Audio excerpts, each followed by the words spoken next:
The finale opens before sunrise. Rip rides alone across the ranch, inspecting the fences that were damaged during the previous night's chaos. The silence feels wrong. Every instinct tells him another attack is coming. Inside the ranch house, Beth receives an anonymous envelope. There is no return address. Inside are several photographs. One shows Joaquin meeting with a mysterious older man. Another shows Rob shaking hands with a wealthy businessman connected to several Texas land acquisitions. The final photo freezes Beth in place. It's Jamie Dutton. The picture appears to have been taken only weeks earlier. Beth immediately realizes someone has been planning against her long before she ever arrived in Texas. Rip doesn't hesitate. If Jamie's involved, he says quietly, this isn't about land anymore. It's about revenge. Meanwhile, Beulah continues recovering from her heart attack, but her family is falling apart. Joaquin believes Rob manipulated everyone into believing he has changed. Rob insists he's finally trying to become the son Beulah always wanted. Neither brother trusts the other. Their argument explodes inside the hospital until security forces them apart.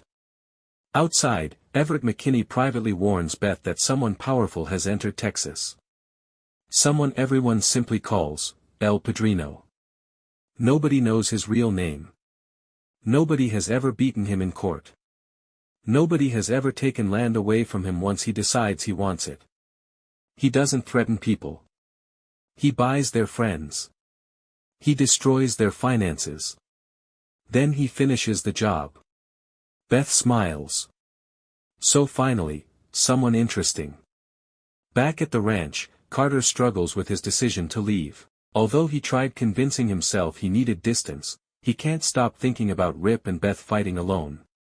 Late that evening, Carter turns his truck around. I'm done running. I'm coming home. Rip welcomes him back with nothing more than a nod. Sometimes that's enough. The emotional reunion is interrupted when several explosions rock the western pasture. Unknown attackers have blown apart irrigation equipment and cut off the ranch's water supply. This wasn't vandalism. It's economic warfare. Beth immediately realizes what comes next. Without water, cattle begin dying. Without cattle, the ranch loses money. Without money, banks take the land. Exactly what El Padrino wants. Rip gathers every ranch hand. This ends tonight. The entire crew arms themselves before riding into the darkness. Elsewhere, Joaquin finally uncovers the truth about his biological father. The mysterious phone call from episode 8 wasn't random. Mariano has been watching from a distance for years. But his arrival changes everything.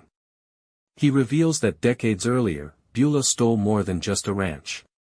She stole an empire.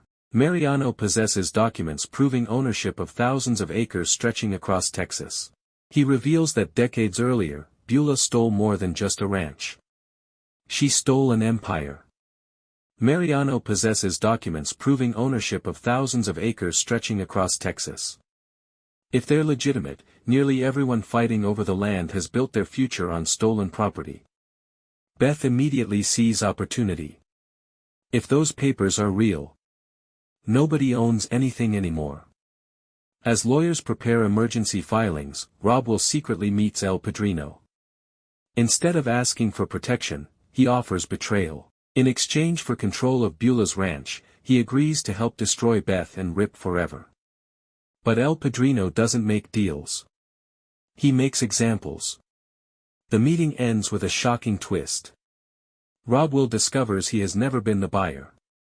He's been the product. Someone else has already purchased his loyalty. And now there's no way out. Meanwhile, Everett uncovers evidence connecting several recent murders to the same criminal network operating across South Texas.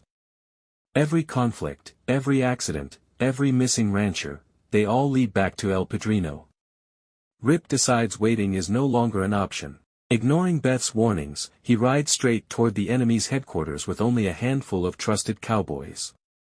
The confrontation is brutal. Gunfire erupts across abandoned oil fields. Several ranch hands are wounded. Rip fights his way inside an old warehouse where El Padrino has been directing the entire operation. Instead of finding an aging crime boss, Rip finds someone completely unexpected. A respected businessman. A philanthropist. A man who publicly supports Texas ranchers. The revelation leaves Rip speechless. The war has never been between ranches. It has been controlled from boardrooms all along. Back at the ranch, Beth refuses to wait. She launches her own attack. Using every legal document, financial record, and secret she's collected throughout the season, Beth destroys several shell companies connected to El Padrino. Within hours, millions of dollars disappear. Banks begin freezing accounts. Partners start abandoning him. For the first time in years, El Padrino loses. But victory comes at a terrible price. As Rip returns home, smoke rises in the distance. The ranch house is burning. Beth races toward the flames. Carter follows. Inside the collapsing building remains something priceless. John Dutton's final belongings. Rip enters without hesitation.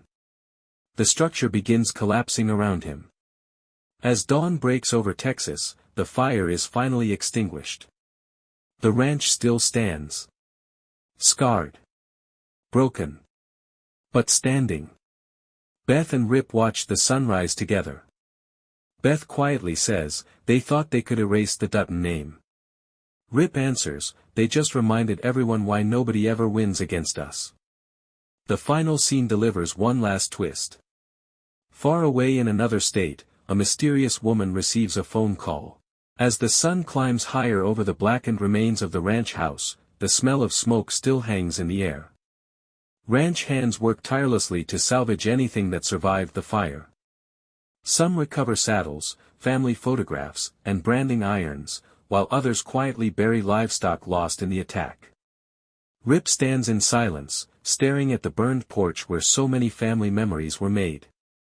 Beth walks up beside him and places a hand on his shoulder. They burned the house, she says. But they didn't burn what it stands for. Rip nods without looking away. They're going to wish they finished the job. Across Texas, the financial empire of El Padrino begins to crumble. Beth's carefully orchestrated legal strike has frozen millions of dollars in fraudulent accounts. Federal investigators begin asking questions, and longtime business partners suddenly disappear. For the first time in decades, El Padrino is forced into hiding.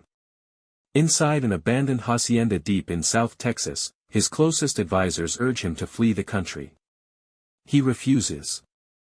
I built this empire, he says calmly. I'm not leaving because of one ranch. Instead, he orders one final operation. If he cannot own the Dutton Ranch, no one will. Meanwhile, Everett uncovers encrypted files recovered from one of El Padrino's warehouses. The documents reveal years of illegal land purchases, political bribery, and intimidation. But one name appears again and again. A powerful governor's advisor. Someone with enough influence to bury investigations before they ever reached court. Beth immediately realizes the conspiracy is much larger than they imagined. This was never just organized crime. This is organized power. At the ranch, Carter begins taking on more responsibility. Rip entrusts him with leading the younger ranch hands while repairs continue. Although Carter still doubts himself, the crew follows his orders without hesitation. One of the older cowboys smiles.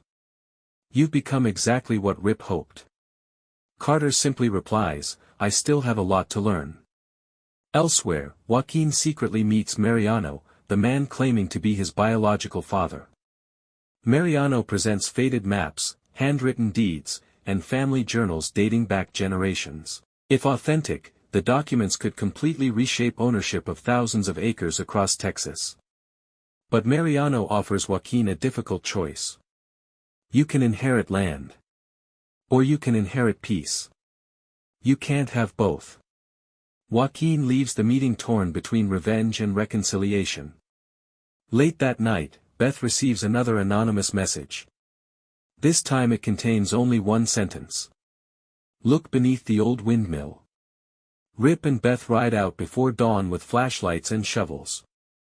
Beneath the weathered windmill they discover a rusted metal box sealed decades earlier.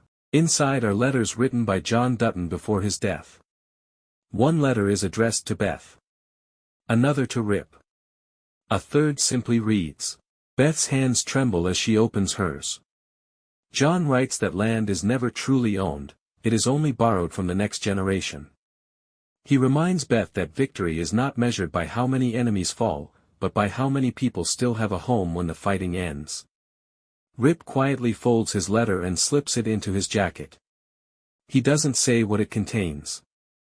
He doesn't have to. As evening approaches, El Padrino launches his final assault. Armed men surround the ranch from 3 directions while drones disable communications across the property. Rip notices the silence first. No radios. No phones. They're here. The ranch erupts into chaos. Cowboys race to defensive positions. Beth evacuates Beulah and the remaining civilians into an underground storm shelter. Gunfire echoes across the fields as Rip leads a desperate defense, refusing to surrender even an inch of land. During the battle, Carter spots an enemy sniper preparing to fire at Rip. Without hesitation, Carter tackles Rip to the ground just as the bullet tears through the fence behind them. Rip looks at Carter with pride. You just saved my life. Carter grins despite the danger. I figured I still owed you one. Just when it appears the ranch is about to fall, dozens of neighboring ranchers arrive on horseback and in pickup trucks. Word of the attack spread faster than El Padrino expected. Men and women from across Texas answer the call. One elderly rancher tells Rip, "You stood with us. Now we stand with you." Outnumbered and surrounded, El Padrino's forces begin retreating. In the final confrontation, Rip corners El Padrino inside the charred remains of an old barn. The crime boss reaches for a hidden pistol. Rip is faster. Instead of killing him, Rip kicks the weapon away. You don't deserve a cowboy's ending. Sheriff's deputies storm the barn moments later, placing El Padrino under arrest. As he is led away, he smiles. You won today. But someone else already owns tomorrow. The season closes with Beth and Rip overlooking the ranch at sunrise. Workers rebuild fences, children laugh near the corrals, and cattle return to the open fields. The land has survived once again. Yet far away, in a sleek corporate office overlooking elsewhere, Sheriff Boone begins investigating evidence left behind by the attackers. What he discovers changes everything. One of the men killed during the assault has connections to a powerful crime organization operating throughout Texas and northern Mexico. The revelation sends shockwaves through local law enforcement. The Duttons are no longer fighting ordinary criminals. They are facing a network with unlimited resources. Back at the ranch, Beth arranges a dangerous meeting with a corporate executive connected to the land acquisitions. The executive arrives believing he holds all the power. That assumption proves to be a mistake. Beth presents documents exposing illegal transactions, hidden payments, and years of corruption. The executive quickly realizes Beth possesses enough evidence to destroy several powerful careers. But instead of backing down, he delivers a chilling warning. The people behind the conspiracy are bigger than anyone Beth has ever faced. Even if one enemy falls, others will replace him.